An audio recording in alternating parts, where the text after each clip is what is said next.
বিশ্লেষণ করছি। 2 নম্বর আমরা যেটা করার চেষ্টা করছি, এটা রিস্ক বেস অডিটিং সিস্টেমের মধ্যে আনছি। অর্থাৎ হচ্ছে যে আমরা যে অডিটিং আগেরটা ছিল, সেই অডিটিংয়েই তো মুশকিলটা হতো, তা আমরা এটাকে রিস্ক ম্যানেজড অডিটিংয়ের মধ্যে যাচ্ছি। আমরা 3 নম্বর যেটা করার চেষ্টা করছি, সেটি হচ্ছে যে আপনার যে মূলত অসুবিধাগুলো কি, অসুবিধাগুলো হচ্ছে কোন এইচএস কোডের, যদি কাস্টমস হয় তাহলে কোন এইচএস কোডের মধ্যে আপনাকে ঝামেলা দিচ্ছে, তাই তো? তাহলে আপনাকে সেগুলো ঠিক করতে হবে। এগুলো ঠিক হবে কিভাবে? এখন আসেন, আপনাদের ব্যবসার কথা আমি আর 2 মিনিট বলবো, কারণ আমাকে যেতে হবে, তা না হলে আপনাদের সাথে অনেকক্ষণ।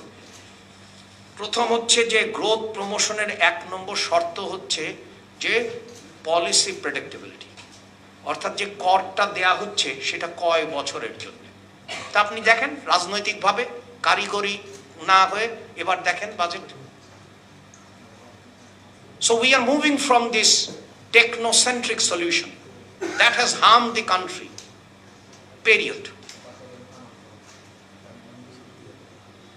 So আমাকে সেই জন্য আমি খুবই অনুপ্রাণিত বোধ করছি যে এই আলোচনাটা হচ্ছে যেখানে আমাদের গোড়ায় গলদ। তাহলে আমাকে কি করতে হবে? Policy predictability. তা লেটস সি অ্যান্ড ওয়েট, যে 5 বছর তো ন্যূনতম দরকার। তা আমরা দেখি কি হয়। দ্বিতীয়, আমরা দেখি যেটা আমাদের বলা হয়েছে যে আপনার রপ্তানির বহুমুখীকরণ করতে হবে। দ্বিতীয় ইন্ডিকেটর রপ্তানির বহুমুখীকরণ। তাহলে আমরা দেখি যে রপ্তানি বহুমুখীকরণের জন্য কি পদক্ষেপগুলো নেওয়া হচ্ছে, এটা হচ্ছে দ্বিতীয়। তৃতীয়, আমাদেরকে বলা হচ্ছে যে আপনার কস্ট অফ ডুইং বিজনেস কমাতে হবে, রাইট? These are indicators. কারণ ইজ অফ ডুইং বিজনেস আমরা ওয়ার্ল্ড ব্যাংকের দেখছি, and that has been hugely discredited. So this is time আমার দেশের উপর কায়দা করে এটা করতে হবে। সো আমাকে 3 নম্বর দেখতে হবে যে আসলে যে বিনিয়োগটা করছেন তিনি অন্য দেশের সাথে আমাদের দেশের কর কাঠামোর অ্যাডজাস্টমেন্টটা কি হচ্ছে। That's the third indicator a business person wants to see. Let's see. So আপনারা যে ইন্ডিকেটরগুলো বলছেন, লেটস সি, এবং আমরা কিভাবে করতে পারি। কারণ এটা তো হচ্ছে যে you and I know, it's we. কারণ পলিটিক্যাল গভর্নমেন্টের কাজ হচ্ছে এটা আমরা, আপনি টেবিলের ও পাশে আর আমি এই টেবিলের ও পাশে না। This is our country and we are working together. So আমরা যেগুলো বিজনেসের ইন্ডিকেটর সেগুলো দেখি, এবং যদি আরও বাজেট ঘোষণার পরে আরও এই সমস্ত ইন্ডিকেটরগুলো ঠিক করতে হয় ডিরেগুলেশনের, আমরা সেগুলো করবো। আমরা 5টা বললাম হচ্ছে ব্যবসার ক্ষেত্রে। এখন আসি হচ্ছে যে সোশ্যাল প্রোগ্রেসের ক্ষেত্রে। এটা খুবটা গুরুত্বপূর্ণ, কারণ যে দেশের লার্নিং পভার্টি 51%, এবং যে দেশে হচ্ছে যে আপনার স্বাস্থ্য খাতে যা ব্যয় বরাদ্দ দেওয়া হয় সেই ব্যয় বরাদ্দ পার হয় না, যেটাকে আমি নাম দিয়েছি জুন সিনড্রোম। দেখলাম পত্রিকাগুলো খুব বেশ জুন সিনড্রোমে আছে, যে সব খরচ করে, তো সেইখান থেকে আমাকে বাড়াতে হবে। তার মানে হচ্ছে যে আমাকে তো ইশতেহারে আমি বলেছি যে 5% যেতে হবে। নিঃসন্দেহে সবচেয়ে বড় লাভ দেবে, মানে আমার সহকর্মী আছেন স্বাস্থ্য খাতে, নিঃসন্দেহে। কারণ আমাকে তো জনগণের কাছে প্রদত্ত ওয়াদা কোনো পর খেলাপ করা যাবে না। আমাকে যেমন আমানতকারীর আমানত খেয়ানত করা যাবে না, ঠিক একই কায়দায় ওয়াদা বর খেলাপ করা যাবে না। তাহলে আমাকে সক্ষমতা বাড়াতে হবে। সেই জন্য আপনি খেয়াল করেন যে স্বাস্থ্য খাতে, শিক্ষা খাতে, এটা আমাদের ইশতেহারের 3য় অধ্যায়। 3য় অধ্যায় শুধু বৈষম্যহীন আর্থসামাজিক উন্নয়নের কথা বলা হয়নি, তার সাথে আর একটা শব্দ যোগ করা হয়েছে, সেটি হচ্ছে যে টেকসই রাষ্ট্রীয় সক্ষমতা। কারণ যদি টেকসই রাষ্ট্রীয় সক্ষমতা না থাকে তাহলে এই কাজ করা যাবে না। সেই জন্যে আমরা এবার জিল্লুর ভাইও সদস্য, আমরা যে পঞ্চবার্ষিকী, প্রফেসর মুস্তাফিজও সদস্য, পঞ্চবার্ষিকী ডক্টর জাহিদুর রহমান, আমরা ইনক্লুসিভ, সৈয়দ নাসিম মঞ্জুরও সদস্য, আমরা একটা ফ্রেমওয়ার্কে যাচ্ছি, লিভিং ডকুমেন্ট। কারণ ওনারা একমত হয়েছেন দ্বিতীয় সভায় যে যে প্ল্যান ডকুমেন্টটা হতো তাদের ভাষা আমি বড় করে বলছি যে পরের দিন এটা মৃত ডকুমেন্টে পরিণত হতো। তা আমরা সেটা লিভিং ডকুমেন্টে যাচ্ছি। সেই জন্য আমরা মনে করছি যে আপনার বিশেষ করে আর্থসামাজিক খাতে আমাদেরকে রাষ্ট্রীয় সক্ষমতা বাড়াতে হবে।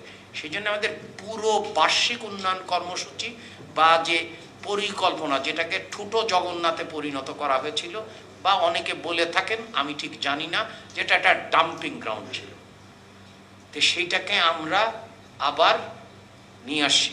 এবং সেইখানে আমরা যেটা করার চেষ্টা করছি যে 4টি সংস্কার করার চেষ্টা করছি, অর্থাৎ প্রোগ্রামিং কীভাবে হবে, দ্বিতীয়ত হচ্ছে যে ইমপ্লিমেন্টেশনটা কী হবে, কারণ ভূত তো ইমপ্লিমেন্টেশনের মধ্যে, তারপরে তৃতীয়টা আমার মনিটরিং কিভাবে হবে, এবং চতুর্থটা যেটা লুকো ছাপার খেলা, সেটা হচ্ছে আর ডাটা দেওয়া হবে না। কারণ আপনি তো তাহলে হিসাবটা ধরে ফেলবেন, বয়ানটা তো আপনি বন্ধ করে দিতে পারবেন। সেই জন্য আমরা ওপেন ডাটা, এবং আমরা দ্রুত, জিল্লুর ভাইও এই টাস্ক ফোর্সে ছিলেন, আমরা দ্রুত কিন্তু বিবিএস এর ডাটা ওপেন করে দেব। কারণ যে প্রতিষ্ঠান, মাননীয় প্রধানমন্ত্রী এই বিষয়ে উল্লেখ করেছেন যে প্রতিষ্ঠান যদি আমি আমার তথ্য জনসাধারণকে অবহিত না করি তাহলে হবে কিভাবে। তাহলে আমরা এই 4টা ক্ষেত্রে সেই জন্যে এই প্ল্যানের ফ্রেমওয়ার্ক বলছি এবং এই 4টা জিনিসকে গুরুত্ব দিচ্ছি, অর্থাৎ আমাদেরকে এটা করতে হবে। আমি শেষে যেটা বলবো, এবং এটা শেষ করে আমি অনেক বিষয় বলতাম, সেটি হচ্ছে যে আমাদেরকে দেখতে হবে যে সামাজিক অগ্রগতি যদি না হয় তাহলে সামাজিক অগ্রগতি দরকার কেন? কারণ বৈষম্যহীনতা সারা পৃথিবীর গবেষণা বলে যে স্বাস্থ্যসেবা যদি প্রাথমিক স্তরে বিনা পয়সায় দেয়া যায় তাহলে আপনার বৈষম্য নিরসন করা যাবে। আমরা সেই জন্যে প্রাথমিক, আর একটা জিনিস সারা পৃথিবী বলে যে যদি নারী স্বাস্থ্যকর্মী থাকে তাহলে বাড়িতে বাড়িতে যেতে পারবেন এবং তারা স্বাস্থ্য বিশেষ করে ব্যবস্থায় আমূল পরিবর্তন করতে পারবেন। ঠিক একই কায়দায় শিক্ষা ব্যবস্থায় কোনো আনন্দ ঘনতাময় না থাকলে এবং বর্তমান পরিস্থিতির সাথে যদি খাপ খাইয়ে না করা হয়, বড় বিল্ডিং করলে তো হবে না। তার মানে হচ্ছে যে একদিকে যেমন হচ্ছে যে আমাদের অভিগম্যতা বা অ্যাক্সেস বাড়াতে হবে, তার চেয়ে বেশি করে বাড়াতে হবে হচ্ছে গুণ। সেই জন্য আমরা ওই বাজেটের ক্ষেত্রে, বরাদ্দের ক্ষেত্রে এই বিষয়গুলো চিন্তা করছি।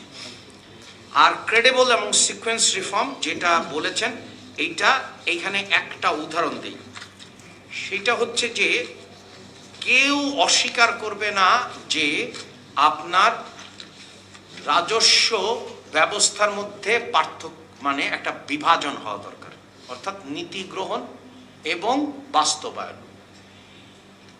এখন সেটা কি সরকারের বিভাগ হবে না অন্যান্য দেশে চালু আছে, যেমন হচ্ছে সেইখানে একটা ইন্টারনাল রিসোর্স ডিভিশন আছে, আবার আপনার সেন্ট্রাল রেভিনিউ বোর্ড আছে, সেন্ট্রাল ট্যাক্সেশন সার্ভিস আছে, পাকিস্তানে আছে, ইন্ডিয়াতে আছে।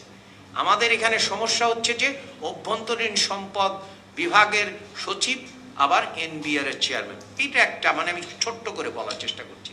তাহলে আমাদেরকে সংস্কারটা করতে হবে যেটা বাংলাদেশের ক্ষেত্রে, এবং সেটার ব্যাপারে কিন্তু আমরা খুবই সিরিয়াস, যার ফলে একটা কমিটি হয়েছে এবং কমিটি দ্রুত এই বিষয়ে সিদ্ধান্ত দেবে। কারণ আমরা মনে করি যে সংস্কারটা খুবই জরুরি বিষয়, কিন্তু সংস্কারটা বাংলাদেশের কায়দায় করতে হবে এবং আমাদের যে আমলাতন্ত্র আছে তার সাথে আমাকে নেগোশিয়েট করতে হবে। খুব ভালো লাগছে জিল্লুর ভাই যখন বলেছেন যে ট্রেড অফস, দিস আর ট্রেড অফস, আমাকে তো ট্রেড অফ করতে হবে যে এইখানে আপনি অনেকগুলো বিষয় জিয়ে আছে, এই জিয়ানো বিষয়গুলোর মধ্যে তো আমাকে দেখতে হবে যে বাংলাদেশের আমলাতন্ত্র কিভাবে গঠিত এবং তার রসায়নটা কি এবং এই রসায়ন কিভাবে কাজ করে।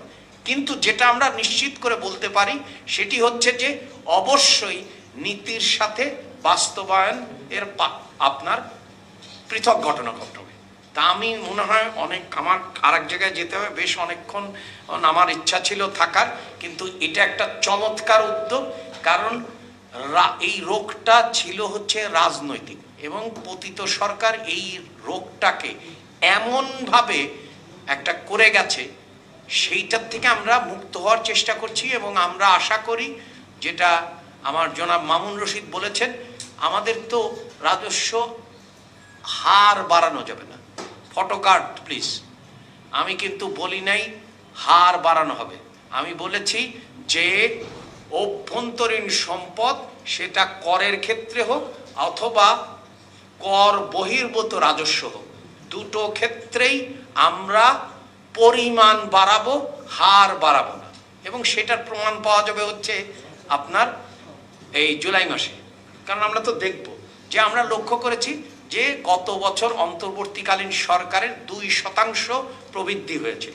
এখন কত শতাংশ হবে তার মাধ্যমেই তো বোঝা যাবে যে আমরা সংস্কারের দিকে যাচ্ছি কিনা। তা আমি মনে করি যে আমাদের পুরো ব্যবস্থাকে মাপতে হবে আপনার, সেটা হচ্ছে ইন্ডিকেটরগুলো ধরতে হবে, এবং ইন্ডিকেটরগুলো আমরা কি করতে পারি। অসংখ্য ধন্যবাদ জিলুর ভাই, এবং আপনাদের কাছে আমি ক্ষমা প্রার্থী।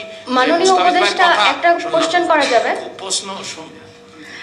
কোশ্চেনটা হচ্ছে যে আপনারা তো 9 লাখ কোটি টাকার বাজেট ঘোষণা করেছেন, আর 2034 সালের মধ্যে আপনারা $1 ট্রিলিয়ন ইকোনমি চাচ্ছেন।